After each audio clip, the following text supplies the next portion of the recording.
Good morning students.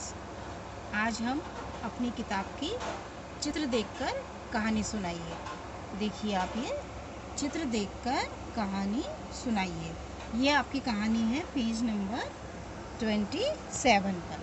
कौन से number page पे है? 27 पे। तो देखो बेटा, इस कहानी में 4 चित्र बने हुए हैं। एक ये चित्र बना है, एक ये बना है, एक ये बना है और एक ये बना है। हमको इस चित्र को देखकर कहानी सुनानी है बेटा, और सिर्फ आपको पढ़ना है, सुनानी है। और यहाँ पे इस कहानी से मिलने वाली सीख, इस कहानी से हमको क्या शिक्षा मिलती है, बस वही लिखना है, पूरी कहानी नहीं लिखना है। तो मैं आपको कहानी बताती हूँ। देखो बेटा, एक कुत्ता था, उसको एक रोटी मिल गई। कुत्ते को क्या मिली? एक रोटी मिली। वो उस रोटी को मुंह में दबा के नदी के ऊपर पुल पे ले गया। जब वो नदी के ऊपर, पुल के ऊपर जा रहा था, उसके मुंह में रोटी थी। अचानक उसकी नज़र पानी में पड़ी, तो उसको पानी में अपनी परछाई नज़र आई।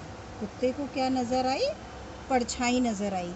और जब उसने उस परछाई को देखा तो उसको लगा कि नदी के अंदर एक और कुत्ता है और उसके पास में भी रोटी है। ये देखो, कुत्ते का रोटी का चित्र है। तो जब उसने नदी में देखा तो उसको क्या नज़र आया कि उसको एक कुत्ता है और उस कुत्ते के पास में भी रोटी है। अब उस कुत्ते को लालच आ गया कि एक और रोटी मुझे तो मिल जाएगी। कुत्ता वो लालची था, है ना? क्या था वो कुत्ता? लालची था।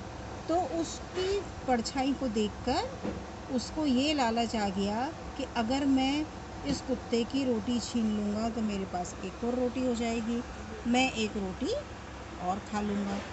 तो वो वहाँ से कुत्ते के ऊपर भौंकने लगा, और जैसे ही उसने भौंकना स्टार्ट किया तो जो उसके मुंह की रोटी थी वो भी नदी के अंदर गिर गई। तो उसको वो वाली रोटी भी नहीं मिल पाई। तो प्यारे बच्चों, इस कहानी से ये शिक्षा मिलती है कि हमको कभी भी लालच नहीं करना चाहिए। लालच बुरी बला है ना? क्या लिख सकते हैं हम यहाँ पे? लालच बुरी बला है। समझ में आई आपको कहानी? कभी भी हमें लालच नहीं करना चाहिए। हमारे पास जो भी हो उसमें संतुष्टि रखना चाहिए। इस कहानी का यही उद्देश्य है। तो बच्चों, हमें यह छोटी छोटी कहानियाँ बहुत बड़ी बड़ी सीख सिखाती हैं। तो हमें इन कहानियों को अच्छे से याद भी करना है और इनसे मिलने वाली शिक्षा को भी याद करना है।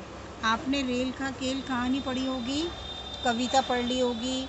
इसके सही उत्तर पर राइट लगाइए, कर लिए होंगे। खाली स्थान भरिए, कर लिए होंगे। और पंक्तियों को सही करना कर लिया होगा।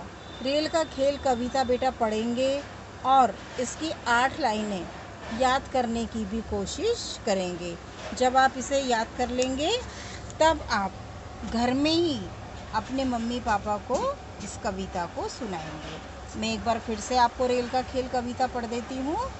पिल्ली बोली चूहों आओ, मिलकर खेले खेल, तुम आगे इंजन बन जाओ, दौड़ेगी तब रेल। चूहे बोले नाना मौसी, तुम इंजन बन जाओ, हम सब बन जाएंगे डिब्बे, तुम आगे दौड़ लगाओ।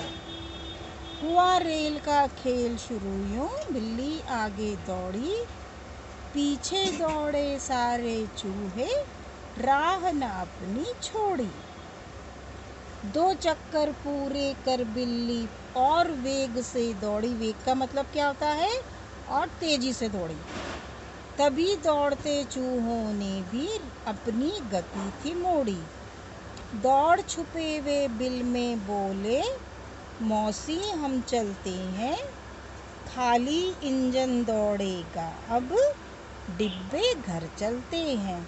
तो प्यारे बच्चों, देखो, इस वाली कविता में आपको जो शब्दार्थ हैं, ये वाले शब्दार्थ आपको लर्न करना है। ये इस पाठ के कठिन शब्द और इसके अर्थ हैं। देखो, मौसी, मौसी कौन होती है? माँ की बहन, जो अपनी मम्मी की बहन होती है उसको हमको आप क्या बोलते हैं? मौसी। राह, रास्ता। वेग, तेज गति। गति, चाल। मोड़ना, दिशा बदलना। फिर छिपना, आड़ में हो जाना। तो ये इसके कठिन शब्द कितने हुए? 1 2 3 4 5 6। आप जब भी कठिन शब्द लिखेंगे हमेशा नंबर डाल के 1 लाइन का गैप करके लिखेंगे, जिससे आपकी राइटिंग भी अच्छी आएगी और आपको दिखने में भी कॉपी अच्छी लगेगी। मात्राओं की गलती नहीं करेंगे, सारे शब्द बिल्कुल सही लिखेंगे। प्यारे बच्चों, मैंने आपका वर्क चेक किया है, आप वर्क बहुत अच्छा कर रहे हैं। आपने P1 का टेस्ट भी बहुत अच्छा दिया। मैंने सारे बच्चों का चेक किया। बेटा ऐसे ही आगे अच्छी अच्छी राइटिंग में वर्क करेंगे और जितना अच्छा वर्क करेंगे आपको नंबर भी उतने अच्छे अच्छे मिलेंगे। तो प्यारे बच्चों, घर में रहेंगे, सुरक्षित रहेंगे। धन्यवाद।